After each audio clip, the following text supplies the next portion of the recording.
देव आत्मा आहे, म्हणून त्याच्या उपासकाने त्याची उपासना आत्म्याने व खरेपणाने करायला हवी. प्रभू येशू ख्रिस्ताच्या नावामध्ये आपला सर्वांचं आजची भक्तीमध्ये स्वागत आहे.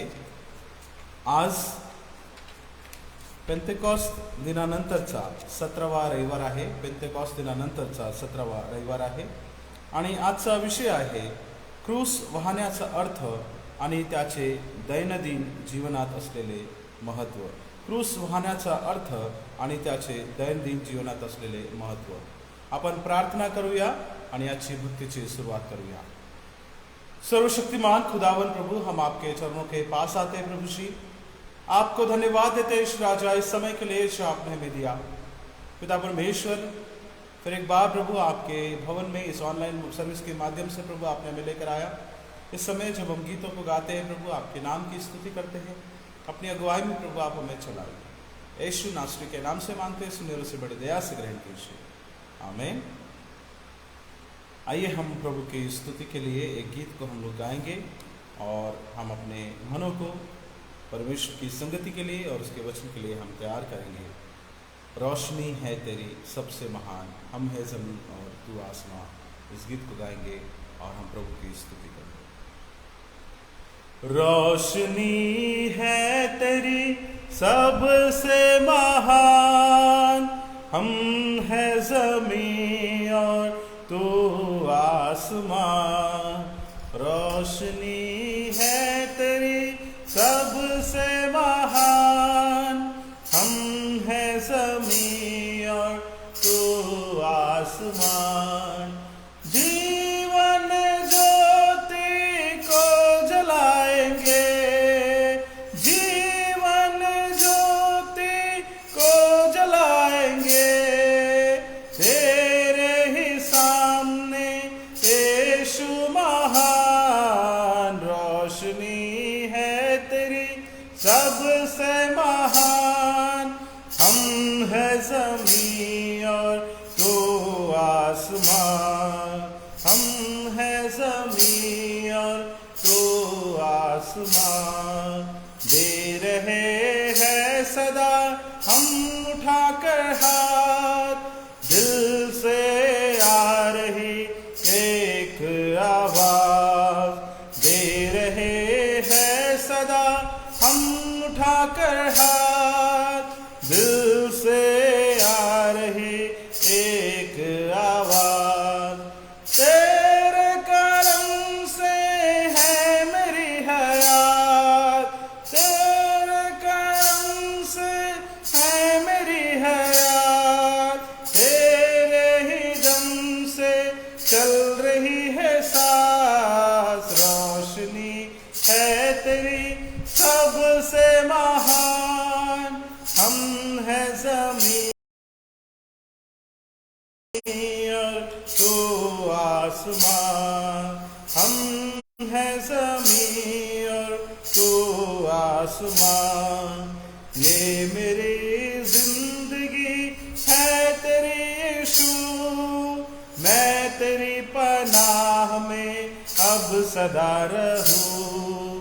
ये मेरी जिंदगी है तेरी यीशु, मैं तेरी पनाह में अब सदा रहूं. जान दे के तूने दी हमें नजात, जान दे के तूने दी हमें नजात. तेरे लहू से है मिली शिफा. रोशनी है तेरी सबसे महान, हम है जमीन और तू आसमां. हम है जमीन और तू आसमां. हालेलुया, प्रभु की स्तुति हो. आइए हम आज की इस सार प्रार्थना को हम लोग इस समय करेंगे. अपनी आंखों को बंद करें और उसके बाद में हम प्रार्थना के बाद हम आज के शुभ वर्तमान पाठ को हम लोग सुनेंगे. हे सर्वसमर्थ देवा, तुझ्या पुत्राला आमच्या पापाबद्दल बलिदान होण्याकरिता तसेच नैतिक जीवनाचा आदर्श आमच्यापुढे ठेवण्याकरिता तू जगात पाठवलेस. त्याचा तारणारा म्हणून स्वीकार करणाऱ्यांनी त्याचा पवित्र जीवनाचा आदर्श समोर ठेवून दैनंदिन जीवन जगावे असे तू कृपेने कर. तुझ्यासह पवित्र आत्मासह असणारा व सर्व काळ राज्य करणारा एकमेव देव आमचा प्रभू येशू ख्रिस्त याच्याद्वारे आमेन. यावेळी आपण सर्वांनी उभे राहूया आणि जे आजचे शुभवर्तमानाचे पाठ आहे ते आपण ऐकूया. मार्ककृत शुभवर्तमान याचा 9वा अध्याय वचन 30 ते 41 पर्यंत. मार्ककृत शुभवर्तमान याचा 9वा अध्याय वचन 30 ते 41 पर्यंत. 30 ते 41 पर्यंत आजचे शुभवर्तमानाचे प्रारंभ होत आहे. हे येशू ख्रिस्ता तुला गौरव असो. नंतर ते तेथून निघून गालिलामधून चालले होते आणि हे कोणास कळू नये अशी त्याची इच्छा होती. तो आपल्या शिष्यास शिकवित होता. तो त्यास म्हणाला की मनुष्याचा पुत्र मनुष्याच्या हाती दिला जात आहे. ते त्याला जीवे मारतील आणि जीवे मारल्यानंतर तो तिसऱ्या दिवशी पुन्हा उठेल. परंतु त्या बोलण्याचा अर्थ ते समजले नाहीत व त्याला विचारण्याची त्यास भीती वाटली. पुढे ते कफरनहूमात आले आणि तो घरात असता त्याने त्यास विचारले, तुम्ही वाटेत काय संवाद करीता होता? ते उगेच राहिले, कारण सर्वात मोठा कोण याविषयी त्यांनी वाटेत आपसात वादविवाद केला होता.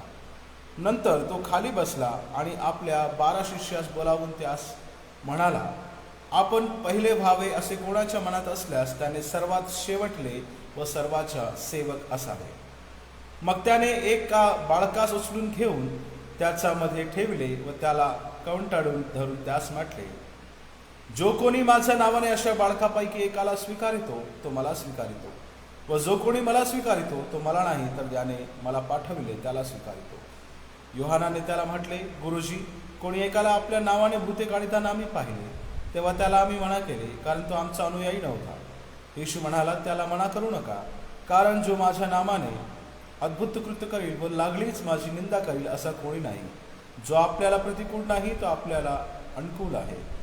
तुम्ही ख्रिस्ताचे म्हणून जो कोणी तुम्हास पाण्याचा प्याला प्याव्यास देईल तो आपल्या प्रतिफळाला मुकणार नाही, हे मी तुम्हाला खचित सांगतो. हे ख्रिस्ताचे शुभवर्तमान आहे. हे प्रभू येशू तुझी स्तुती असो. यावेळी आपण सर्वांनी बसूया आणि आपण देवाच्या वचनामध्ये जाण्याच्या अगोदर आपण प्रार्थना करूया. सर्वशक्तिमान खुदावन प्रभु, हम आपको धन्यवाद देते हैं, आपके नाम की स्तुति महिमा करते हैं राजा, इस समय के लिए जो आपने में दिया. पिता परमेश्वर, आपके पाक कलाम के लिए जो इस समय हमने पढ़ा है उसे प्रभु सुनते समय आप हमारे साथ रहिए. कौन दीजिए खुदावन, आपके पवित्र आत्मा के द्वारा हमारे हृदय में प्रभु जी आत्मिक जीवन के बीजों को आप बोइए. फिर एक बार धन्यवाद देते हैं, यीशु नासरी के नाम से मांगते हैं, सुने उसे बड़ी दया से ग्रहण कीजिए. आमीन. हालेलुया.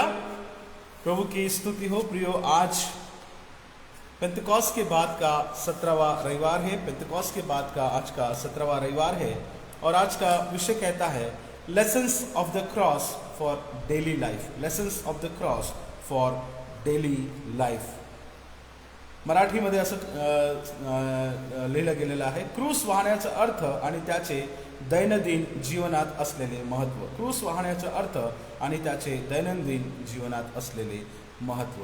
दैनिक जीवन के लिए क्रूस की शिक्षा के पाठ, दैनिक जीवन के लिए क्रूस की शिक्षा के पाठ, ये आज का जो है विषय है मेरे प्रियो.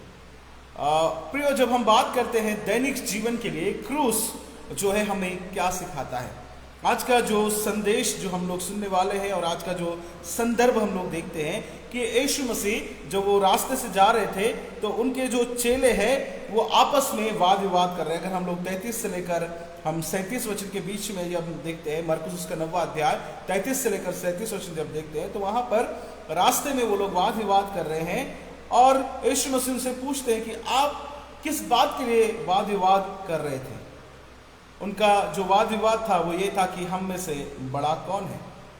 तब यीशु मसीह ने उनको बुलाकर कहा कि अगर तुम में से कोई बड़ा होना चाहे तो वो सबका सेवक बने, और एक बालक को लाकर बीच में खड़े करते हैं और उनसे कहते हैं कि जो कोई इस बालक को ग्रहण करता है वो मुझे ग्रहण करता है, और जो मुझे ग्रहण करता है उसको जो है वो जो है मेरे भेजने वाले को ग्रहण करता है. प्रियो, बड़ा कौन है? बड़ा कौन बनना चाहता है? संसार में ऐसे लोग हैं, हर कोई जो है बड़ा बनना चाहता है, हर कोई पहला बनना चाहता है, प्रथम जो है आना चाहता है। आज के समय में यदि हम लोग देखते हैं तो everybody wants to be first, हर कोई जो है पहला आना चाहता है, अंतिम कोई नहीं रहना चाहता हर जगह पर अगर हम देखते हैं। लेकिन प्रभु यीशु मसीह हमको क्या सिखाते हैं कि जिस संसार में लोग पहले रहना चाहते हैं वहां पर जो है आखिरी रहने की बात प्रभु यीशु मसीह हमें सिखाते हैं। मैं पहला कहने वाले संसार में आखिरी होना, ये यीशु मसीह हमको सिखाते हैं। Living last in a me first world, living last in a me first world.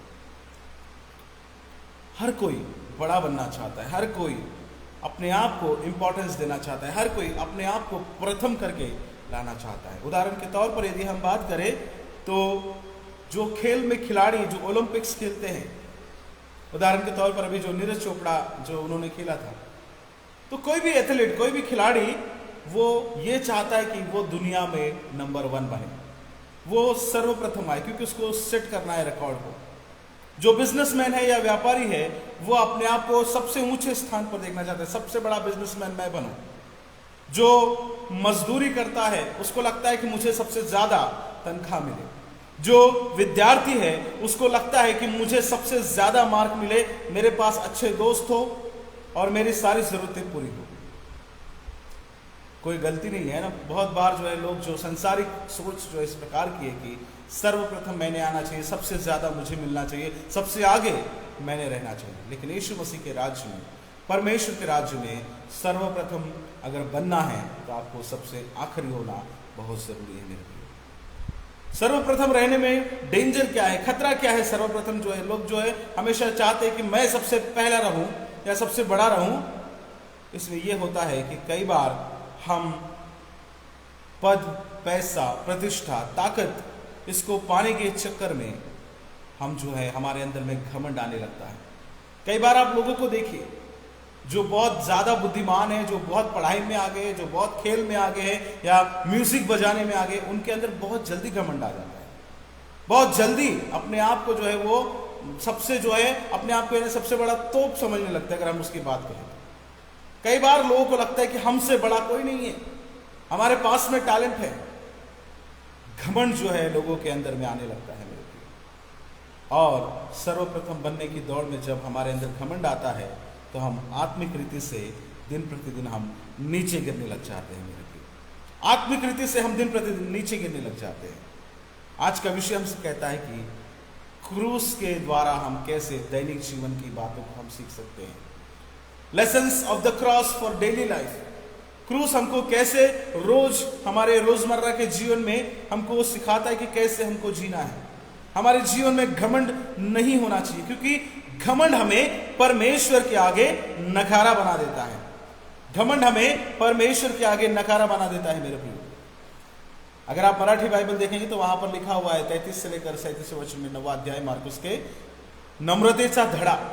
नम्रतेचा धड़ा, प्रभु यीशु मसीह ने उस दिन जो है नम्रता का पाठ पढ़ाया। क्रूस के जीवन के लिए सबसे महत्वपूर्ण हमारे जीवन में नम्रता होना बहुत जरूरी है मेरे प्रियो। क्रूस के रास्ते पर जब हम चलते हैं, घमंड हमें परमेश्वर के आगे नकारा बना देता है। हम घमंडी हैं या दीन नम्र है, यह हमको जानना बेहद जरूरी है। कई बार हमारे जीवन में घमंड, प्राइड इतना जगह बना लेता है कि हम परमेश्वर के आगे भी आकर नम्र नहीं बनते। जैसे मैंने बताया कि खिलाड़ी को अपनी कला पर घमंड होता है, बिजनेसमैन को अपने व्यापार पर घमंड होता है, लेबर को जो है वो चाहते हैं कि ज्यादा उसे मिले, और विद्यार्थी को लगता है कि मुझे ज्यादा नॉलेज मिले और मुझे ज्यादा मार्क्स मिले। हमको घमंड है या नहीं है, ये हमको जानने की कोशिश करना। आज मैं आपके सामने घमंड और दीनता, ये दोनों के बीच में फर्क मैं आपको बताना चाहता हूं कि एक घमंडी हृदय कैसा होता है और एक नम्र और दीन हृदय कैसा होता है। कुछ पॉइंट्स मैं आपके सामने रखना चाहूंगा, उससे आप पेपर पेन से अगर आप लिखना भी चाहते हैं तो आप लिख सकते हैं। बहुत सारी बातें मैं आपके सामने बहुत जल्द बताना चाहता हूं कि एक घमंडी हृदय कैसा होता है और एक नम्र हृदय कैसा होता है। हम इन पॉइंट्स के द्वारा समझने की कोशिश करेंगे कि हमारा जीवन, हमारा हृदय घमंडी है या नम्र है, ये हम लोग जानने की कोशिश करेंगे।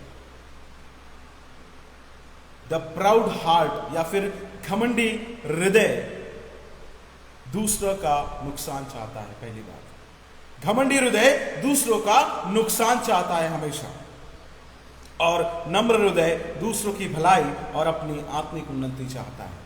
नम्र हृदय दूसरों की भलाई और आत्मिक उन्नति चाहता है। घमंडी हृदय दूसरों की आलोचना या समीक्षा करता है और उनकी गलतियां ढूंढता है। नम्र हृदय तरस खाता है और क्षमा करता है। घमंडी हृदय दूसरों की आलोचना करता और गलतियां ढूंढता है, और नम्र हृदय तरस खाता और क्षमा करता है। घमंडी हृदय आत्मनिर्भर और स्वतंत्र होता है, उसे किसी की जरूरत महसूस नहीं होती कि अरे मैं तो सबसे ज्यादा काबिल व्यक्ति हूं, मुझे किसी की आवश्यकता नहीं है, जैसा बहुत सारे टैलेंटेड लोग सोचते हैं। लेकिन नम्र हृदय औरों पर आधारित होता है और दूसरों के लिए भी सहारा बनता है और आधार बनता है। नम्र हृदय जो है वह औरों पर आधारित होता है, दूसरों के लिए भी सहारा बनता है और आधार बनता है। घमंडी हृदय अपने आप को हमेशा सही साबित करना चाहता है कि मैं ही सही हूं, और नम्र हृदय सही चीज के आगे झुकने को वो तैयार होता है। घमंडी हृदय अपना अधिकार जताता है और सदैव पाना चाहता है, परंतु नम्र हृदय अपने अधिकारों को भी त्यागने को तैयार रहता है। घमंडी हृदय सदा खुद की सेवा करवाना और लाभ पाना चाहता है, परंतु नम्र हृदय औरों की सेवा करना और औरों को देना जानता है। घमंडी हृदय कामयाब होना चाहता है, अपने आप को जीवन में सफल बनाना चाहता है, लेकिन नम्र हृदय विश्वास योग्य रहकर दूसरों की कामयाबी और सफलता चाहता है। घमंडी हृदय अपनी वाहवाही और तारीफ चाहता है। कई बार ऐसा होता है कि लोग चाहते हैं कि लोग मेरी तारीफ करें, लोग मेरी वाहवाह करें, और नम्र हृदय अपने आप को अयोग्य और नाकाबिल समझता है। जो कुछ भी हुआ परमेश्वर की ओर से हुआ करके वो कहता है। घमंडी हृदय सोचता है कि लोग कितने भाग्यशाली है कि मैं उनकी सेवा कर रहा हूं, यानी अपने आप को बहुत महान वो सोचता है।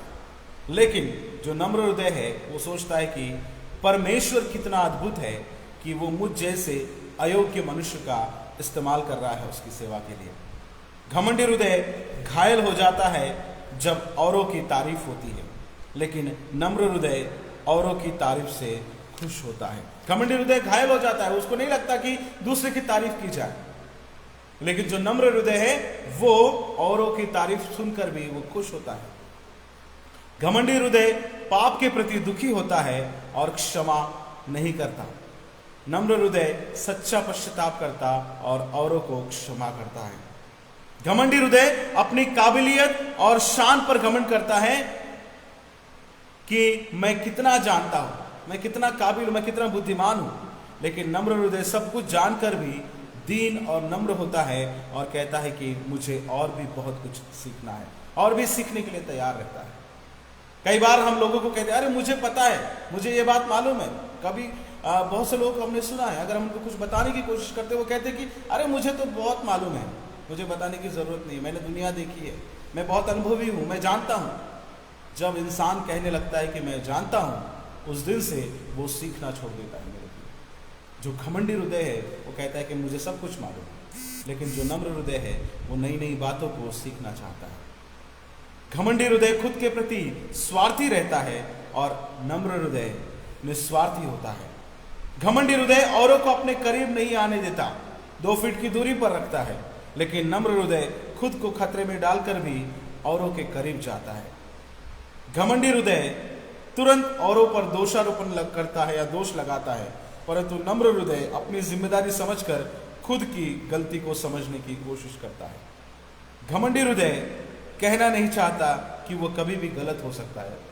वो लोग कभी अपने आप को कबूल नहीं करेंगे कि मैं गलत हूं, जो घमंडी व्यक्ति होता है। लेकिन नम्र हृदय वाला व्यक्ति या नम्र हृदय तुरंत अपनी गलती को स्वीकार करता है और माफी मांगता है। प्रियो, करीबन मैंने 15 से 16 पॉइंट्स मैंने इस समय बताए कि कैसे एक घमंडी हृदय और एक नम्र हृदय में अंतर है, कैसे घमंडी व्यक्ति अपने आप की तारीफ चाहता है और कैसे एक नम्र व्यक्ति परमेश्वर की महिमा करता है। प्रियो, परमेश्वर के राज्य में अगर हमें महान बनना है, परमेश्वर के राज्य में अगर हमें बड़ा बनना है, तो केवल नम्र और दीन व्यक्ति ही महान बन सकता है परमेश्वर के राज्य में। और यही बात आज के जो कलाम में मरकुस उसका 9वां अध्याय 30 से 41 वचन में हम लोग पाते हैं। एक मसीही चेला बनना या मसीही विश्वास में चलने का मतलब है कि हमको क्रूस के रास्ते पर चलना है। और क्रूस के रास्ते पर चलने का मतलब यह है कि हमको नम्र होना है और दीन होना बहुत जरूरी है। अगर हम नम्र नहीं बने और दीन अगर हम नहीं बने, अपने आप को अगर हमने हम्बल नहीं किया, द ह्यूमिलिटी अगर हमारे अंदर में नहीं है, तो हम जो है प्रियो परमेश्वर के राज्य में महान नहीं बन सकते, परमेश्वर के राज्य में बड़े हम नहीं बन सकते। बाइबल क्या बताती है मेरे को, जब वो सवाल वहां पर लोगों के सामने आया, चेलों से के सामने, जब वो वाद विवाद कर रहे थे कि हम में से बड़ा कौन है, तो यीशु मसीह ने the ultimate demonstration of humility, सर्वोत्तम अभिव्यक्ति या उदाहरण प्रभु यीशु मसीह ने उनके सामने रखा। किसका उदाहरण हम देखते हैं? प्रभु यीशु मसीह का खुद का उदाहरण हम देखते हैं 30 से 32 वचन में, कि वो इतना महान परमेश्वर का पुत्र होकर भी वो इस संसार में आया मेरे को। उसने अपनी महानता को त्याग दिया और हमारे लिए संसार में आया। मनुष्य का पुत्र आया और पकड़वाया गया। 30 से 32 वचन में लिखा है कि वो मनुष्य का पुत्र जो इसलिए आया कि वो पकड़वाया जाए और मारा जा सके। किसके लिए? हमारे गुनाहों के लिए। सबसे बड़ा उदाहरण नम्रता का हम देखते हैं, वो खुद यीशु मसीह है मेरे प्रिय। दूसरी चीज यीशु मसीह यहां पर क्या कहते हैं 33 से 34 वचन। पहली बात हम देखते हैं कि the ultimate demonstration of humility, जो नम्रता का या दीनता का सबसे बड़ा उदाहरण खुद यीशु मसीह है। 30 से 32 वचन में हम देखते हैं, और 33-34 वचन में देखते हैं कि यीशु मसीह उनके चेलों के पास में दीनता नहीं है, ये बात वहां पर उजागर कर रहे हैं। He is exposing their lack of humility, कि उसके जो चेले हैं वो नम्र और दीन नहीं, इसलिए वो लोग आपस में लड़ रहे थे कि हम में से बड़ा कौन है, हम में से बड़ा कौन है करके। और यीशु मसीह उनकी कमजोरी को उनके सामने रख रहे हैं। कई बार हम अपनी कमजोरी जानना नहीं चाहते, हम भी महान बनना चाहते हैं, बड़ा बनना चाहते हैं, लेकिन अपनी कमजोरी को नहीं जानते मेरे प्रिय। और उसके बाद में प्रभु यीशु मसीह उनके सामने इंस्ट्रक्शन निर्देश दे रहे कि कैसे अपने आप में दीनता और नम्रता को हम ला सकते हैं, कैसे अपने आप में दीनता और नम्रता को हम ला सकते हैं। दो बातें प्रभु यीशु मसीह कहते हैं कि अगर किसी को दीन बनना है, अगर किसी को बड़ा होना है, तो उसको कैसे अपने जीवन में रहना है। अगर 35वां वचन हम लोग पढ़ते हैं, वहां लिखा है कि यदि कोई बड़ा होना चाहे तो सबसे छोटा और सबका सेवक बने। पहली बात वो बताते हैं कि अगर बड़ा होना है तो सबसे छोटा और सबका सेवक बने। Be first in service to all others. वो सबका सेवक बने। जो बड़ा बनना चाहता है वो सबका सेवक बने। मैंने कहा कि ये संसार हमेशा पहला बनना चाहता है, पर कितने लोग सेवकाई में पहले आना चाहते हैं? कितने लोग जो है लोगों का सेवक बनना चाहते हैं? हर कोई, जैसे मैंने बताया कि खिलाड़ी खेल में आगे रहना चाहता है, विद्यार्थी पढ़ाई में आगे रहना चाहता है, और हर कोई बिजनेसमैन अपने व्यापार में आगे रहना चाहता है। हर कोई पहला बनना चाहता है संसार में। लेकिन बाइबल बताती है कि पहला बनना है तो आपको आखिरी रहना सीखना होगा, आपको सबका सेवक बनना सीखना बहुत जरूरी है। प्रभु यीशु मसीह ने वहां पर कहा कि अगर तुम्हें बड़ा बनना है तो पहले वो सबका सेवक बने। दूसरी बात वो वहां पर क्या बताते हैं कि अगर बड़ा बनना है तो क्या करना है। अगर हम पढ़ते हैं वचन 36 और 37 में, उसने एक बालक को लेकर उनके बीच में खड़ा किया और उनसे गोद में लेकर उसने कहा, जो कोई मेरे नाम से ऐसे बालकों में से किसी एक को भी ग्रहण करता है वो मुझे ग्रहण करता है, और जो कोई मुझे ग्रहण करता है वो मुझे नहीं वरन मेरे भेजने वाले को ग्रहण करता है। पहली बात वो सबका सेवक बने जो बड़ा बनना चाहता है। दूसरी बात वो ऐसे लोगों की देखभाल करे जो कमजोर और जरूरतमंद है। वो ऐसे लोगों की देखभाल करे जो कमजोर और जरूरतमंद है। अगर बड़ा बनना है तो हमको जरूरतमंदों की और कमजोरों की मदद करना बेहद जरूरी है मेरे लिए। यहाँ पर प्रभु यीशु मसीह ने एक उदाहरण खड़ा किया, एक बच्चे को लिया, बच्चे को लेकर कहा कि जो कोई ऐसे को ग्रहण करता है। यहाँ पर ऐसा नहीं कहा है कि इसके समान जो बनेगा वो स्वर्ग के राज्य में प्रवेश करेगा, ऐसा नहीं है, वो दूसरा संदर्भ है। लेकिन यहाँ पर क्या कहता है, जो कोई इस बालक को ग्रहण करे वो मुझे ग्रहण करता है, और जो मुझे ग्रहण करता है वो पिता को ग्रहण करता है। बालक को ग्रहण करने का मतलब क्या है मेरे लिए? कमजोर को ग्रहण करना, जरूरतमंद को ग्रहण करना, उसकी मदद करना, उसकी सहायता करना। जो यहूदी जो समाज है वहां पर बच्चों का महत्व बहुत ज्यादा नहीं था। लोग सोचते थे कि, और इवन आज तक जो है हमारे खुद के घरों में या फिर खुद के हम लोग देखते हैं कि समाज में, चर्च में भी हम बच्चों को क्या करते हैं, उनको अलग हम बिठा देते हैं, अलग उनको भेज देते हैं। जब चर्च भी चलता है कई बार हम उनको अपने साथ नहीं बिठाते, बोलते बच्चे बाहर जाके खेलो, या फिर अगर संडे स्कूल होगा तो उधर हम लोग भेज देते हैं। लोगों के साथ में हम उनको सीखने के लिए कई बार हम नहीं रखते। हमको लगता है कि बच्चे डिस्टर्ब करेंगे, हम उनको बैठना नहीं सिखाते परमेश्वर की प्रार्थना में। वो हमारे लिए इतनी इंपॉर्टेंस हम उन बच्चों को नहीं देते। यहूदी समाज में भी बच्चे जो है एक प्रॉपर्टी के रूप में वो जाने चाहते थे।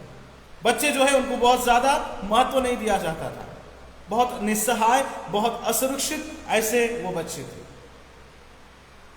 बच्चे अगर कुछ कहते तो हम उसको इंपॉर्टेंस भी नहीं देते, अरे ये तो बच्चा है, इसकी बात क्या मानना। प्रियो, बाइबल बताती है कि अगर हमें बड़ा बनना है, अगर हमें महान बनना है परमेश्वर के राज्य में, तो हमको सबका सेवक बनना पड़ेगा और ऐसे कमजोरों की सहायता करना पड़ेगा। कमजोरी की सहायता करने का मतलब कि एक नंबर 1 एथलीट या खिलाड़ी जो जीत चुका है, जो गोल्ड मेडलिस्ट है, उसको एक हारे हुए व्यक्ति से दोस्ती करना है। कमजोर की मदद करने का मतलब एक हारे हुए व्यक्ति के साथ उसको संगति करना है। एक बुद्धिमान व्यक्ति को निर्बुद्धि की सहायता करना चाहिए। एक अमीर और धनवान व्यक्ति को किसी गरीब और जरूरतमंद का पेट भरना है। अगर कोई बहुत बड़ा व्यापारी है तो वो अपने नौकर से उतना ही वो प्रेम करे। प्रियो, अगर बड़ा बनना है तो सबका सेवक बनना सीखना जरूरी है। अगर बड़ा बनना है तो जरूरतमंदों की मदद करना बहुत जरूरी है। यहाँ पर बहुत गंभीर बात प्रभु यीशु मसीह 37 वचन में वहां पे कहते हैं कि जो कोई मुझे ग्रहण करता है, जो कोई इन बच्चों को ग्रहण करता है, इन बालक को ग्रहण करता है या ऐसे कमजोरों को ग्रहण करता है, वो मुझे ग्रहण करता है, और जो मुझे ग्रहण करता है उसको पिता, वो जो है पिता को, मेरे भेजने वाले को ग्रहण करता है। देखिए कनेक्शन कैसा है कि जो कमजोर को ग्रहण करता है वो यीशु मसीह को ग्रहण करता है, जो यीशु मसीह को ग्रहण करता है वो परमेश्वर पिता को ग्रहण करता है।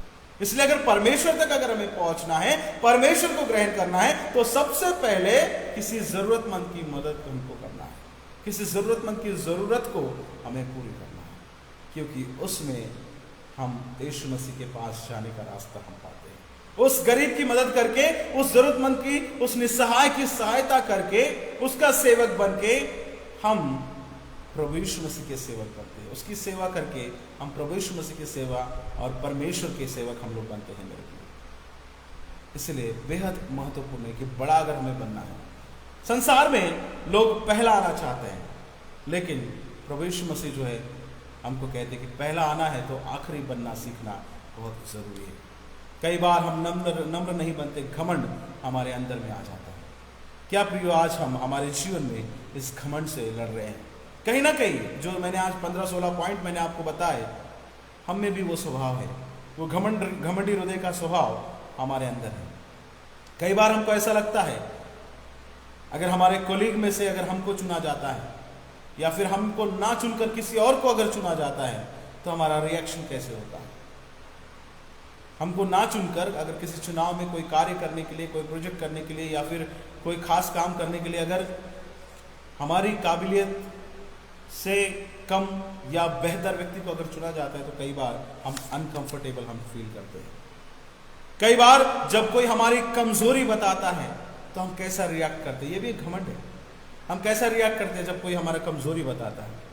कई बार जब कोई हमारी आलोचना करता है, हमारी समीक्षा करता है, तो हम कैसा रिएक्शन देते हैं, कैसी प्रतिक्रिया हम देखते हैं।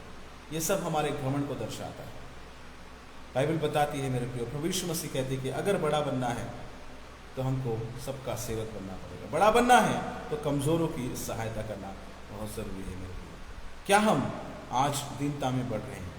अगर हम प्रभु यीशु मसीह को जानते हैं, क्योंकि प्रभु यीशु मसीह कैसा दीन बना कि उसने स्वर्ग को छोड़ दिया और पृथ्वी पर आया। एक परमेश्वर का पुत्र होकर भी उसने उस मुकाम को छोड़कर हमारे लिए इस संसार में आए मेरे प्रिय। इसलिए हमको भी उसकी तरह हमें बनना है। अगर हमें बड़ा बनना है, संसार तो आगे रहना चाहता है, पहला बनना चाहते हैं, हर कोई फर्स्ट बनना चाहता है, लास्ट कोई नहीं बनना चाहता। जिंदगी के रेस में चाहे माता के गर्भ में क्यों ना हो, वहां पर भी जो है 2 सेल्स आपस में टकराते हैं और जो जीतता है वही बच्चा संसार में बाहर आता है मेरे को। हर जगह पर हम देखते हैं रेस लगी हुई है, दौड़ लगी हुई है। हर कोई बड़ा और महान बनना चाहता है, लेकिन परमेश्वर के राज्य में अगर हमें बड़ा बनना है मेरे प्रियो, तो हमको नम्र और दीन बनना बहुत ज़रूरी है। आज का विषय हमसे कहता है कि क्रूस जो है, हमको दैनिक जीवन के लिए क्रूस की जो हमें शिक्षा, क्रूस की शिक्षा हमें क्या देती है। Lessons of the cross for daily life, दैनिक जीवन के लिए क्रूस की शिक्षा के पाठ हमको देखने को मिळते मेरे प्रिय। क्रूस वाहण्याचा अर्थ आणि त्याचे दैनंदिन जीवनात असलेले महत्व। क्रूस उठाने का मतलब है कि हम नम्र बने, हम दीन बने, तभी हम परमेश्वर के राज्य में बड़े और महान बन सकते हैं मेरे प्रिय। प्रभु करे वचन हमारे लिए आशीष का कारण बने, आमीन। कुछ सूचनाएं हैं, उसको हम लोग सुनेंगे मेरे प्रियो। हर रविवार को हमारी आराधना सुबह 8:30 बजे फेसबुक लाइव पर होती है और आप सभी लोग इसका लाभ उठा सकते हैं। और आराधना के बाद में यही लिंक तो मैं जो है यूट्यूब पर भी अपलोड कर देता हूँ, वहाँ पर भी आप देख सकते हैं और दूसरों से आप शेयर कर सकते हैं। हम इस समय जो है विशेष करके अपने जब हम दानों को हम इकट्ठा करते हैं तो अपने अपने कलीसिया में, आप चर्च में जाकर आप जो है जमा कर सकते हैं अपने दान को रविवार के दिन में, या फिर जब भी आपको समय मिले तो चर्च ऑफिस में आप जाकर जमा कर सकते हैं। उस रीति से हम लोग इस समय मध्यस्थी की प्रार्थना में जाएंगे। हम लोग प्रार्थना करेंगे हमारे डायसिस के लिए, बिशप के लिए, तमाम पास्टर्स के लिए, तमाम सुवार्थिक गणों के लिए हम प्रार्थना करेंगे और प्रार्थना करेंगे हमारी कलीसिया के लिए। और कलीसिया में जो लोग बीमार चल रहे हैं उनके लिए हम प्रार्थना करेंगे, जिन्होंने अपने प्रियजनों को खोया है, ऐसे दुखी लोगों के लिए हम लोग प्रार्थना करेंगे। प्रिय, इन सारी बातों को हम याद करेंगे और प्रार्थना में जो है हम विशेष प्रार्थना में हम लोग जाएंगे। आइए हम मध्यस्थ की प्रार्थना करेंगे। सर्वशक्तिमान खुदावन प्रभु, हम आपको धन्यवाद देते हैं, आपके नाम की स्तुति महिमा करते यीशु राजा, इस समय के लिए जो आपने हमें दिया। पिता परमेश्वर, हम प्रार्थना करते हैं खास करके प्रभु आज के दिन में हमारे देश के लिए प्रभु श्री, हमारे देश को चलाने वाले तमाम अधिकारी के लिए, प्रधानमंत्री के लिए, राष्ट्रपति के लिए, राज्यपाल के लिए प्रभु श्री, हमारे मुख्यमंत्री के लिए, इन तमाम लोगों को हम याद करते हैं प्रभु श्री। हमारे देश को, हमारे राष्ट्र को चलाने वाले के साथ में आप रहिए प्रभु, उनको सद्बुद्धि दीजिए प्रभु, ताकि सही दिशा में वो हमारे देश को लेकर चल सके।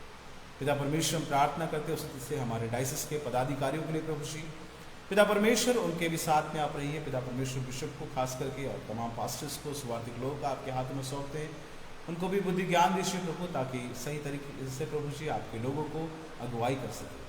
पिता परमेश्वर, हम प्रार्थना करते हैं उससे प्रभु जी, जो लोग बीमार हैं इस कोरोना काल में प्रभु, उन तमाम लोगों को हम याद करते हैं।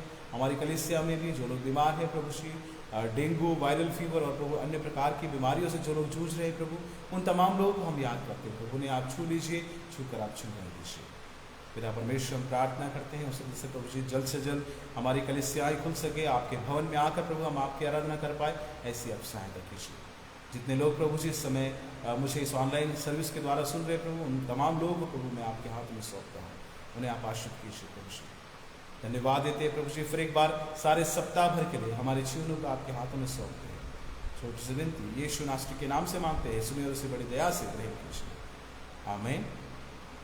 आइए इस समय हम एक गीत को गाएंगे और हमारे जो दान है उसे हम लोग इकट्ठा करेंगे। यीशु बुला रहा, यीशु बुला रहा, तेरा नाम ले लेकर तुझे यीशु बुला रहा, इस गीत को हम गाएंगे और अपने दान को हम इकट्ठा करेंगे। यीशु बुला रहा, यीशु बुला रहा, तेरा नाम ले लेकर तुझे यीशु बुला रहा, तेरा नाम ले लेकर तुझे यीशु बुला रहा, यीशु बुला रहा,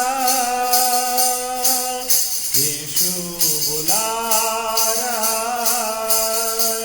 तेरा नाम ले लेकर तुझे यीशु बुला रहा। क्या पाएगा तू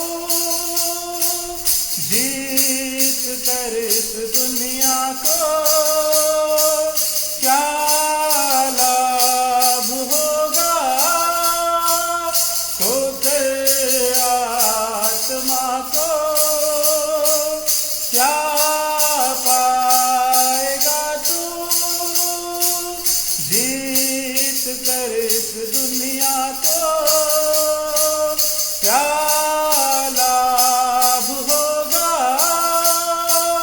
खोकर आत्मा को तू आ जाए यीशु के पास, तुझे यीशु बुला रहा, तू आ जाए यीशु के पास, तुझे यीशु बुला रहा, यीशु बुला रहा,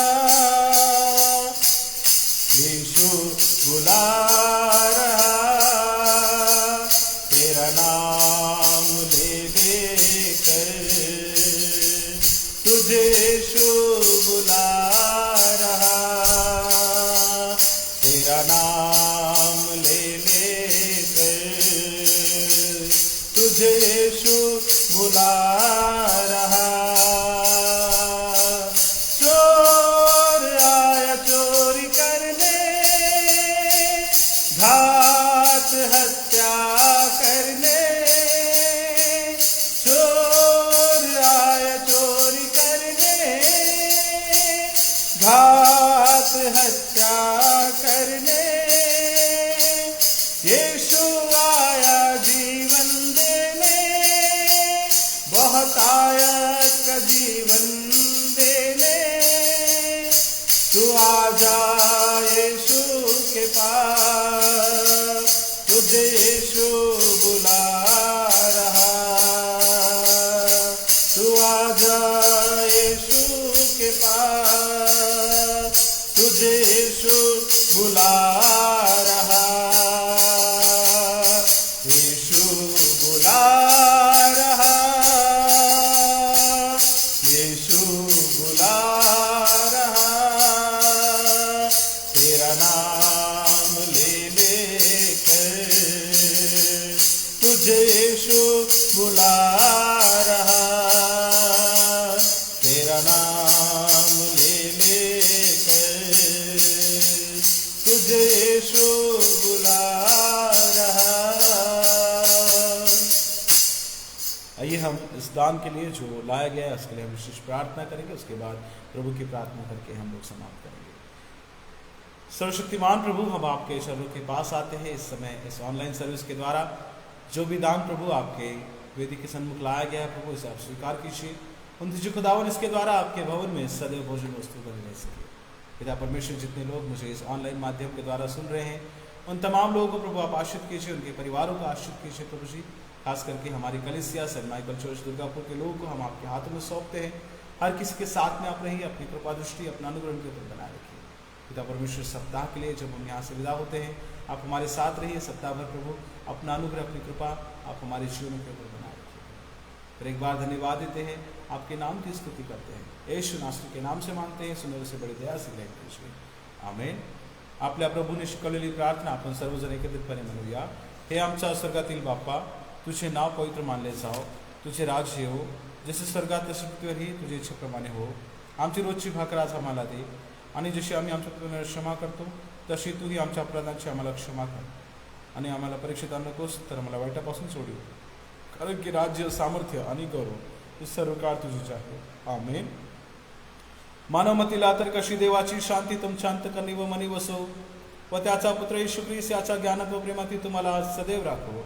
सर्व समर्थ देव पिता पुत्र पवित्र आत्मा तुम्हाला आशीर्वाद देव आता आणि सदा सर्वदा, आमेन।